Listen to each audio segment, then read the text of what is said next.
اور دوسرا یہ ہوتا ہے کہ ان 10 دنوں میں شب قدر کی تلاش کی جاتی ہے۔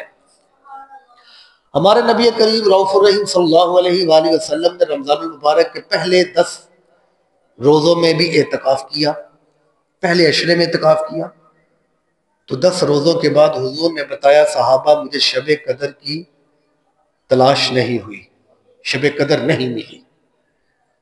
پھر اگلا جب عشرہ آیا، دوسرا عشرہ، اس عشرے میں بھی حضور نے اعتکاف کیا، 10 دن کیا۔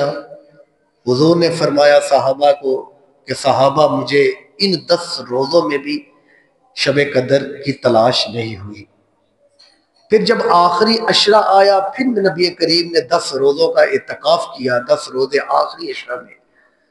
تو حضور نے پھر فرمایا کہ صحابہ آخری 10 روزوں کے عشرے میں، آخری عشرے میں مجھے شب قدر کی تلاش ہو گئی، میں نے شب قدر کو پا لیا۔ اور شب قدر وہ رات ہے، اتنی فضیلت والی رات ہے، اتنی عظمت والی رات ہے، حضور نے فرمایا یہ وہ رات ہے کہ 1000 مہینوں سے بھی افضل یہ رات ہے، 1000 مہینوں سے، کہ اتنی یہ فضیلت والی رات، اتنی برکت والی رات، فرمایا 1000 مہینے بھی ہوں ان سے بھی یہ افضل رات ہے۔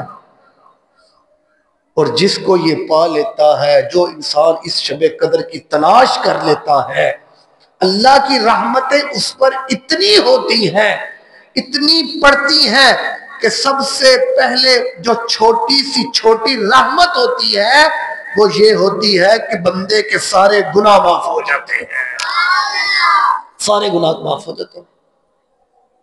اس لیے اعتکاف کریں۔